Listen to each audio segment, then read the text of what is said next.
I'm walking to the farm, and I just got this feeling that I was being followed. Miss Frizzle, you cannot follow me all the way to the farm, Miss Frizzle. Miss Frizzle, you have tiny legs. You're gonna get tired.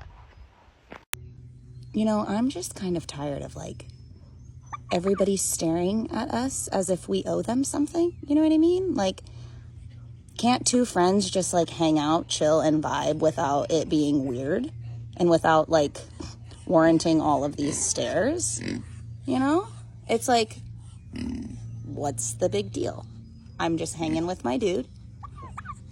That's what I'm saying. I'm like, it's just me and my guy. You know what I mean? Hanging out on a Sunday. I don't understand what the big deal is about that.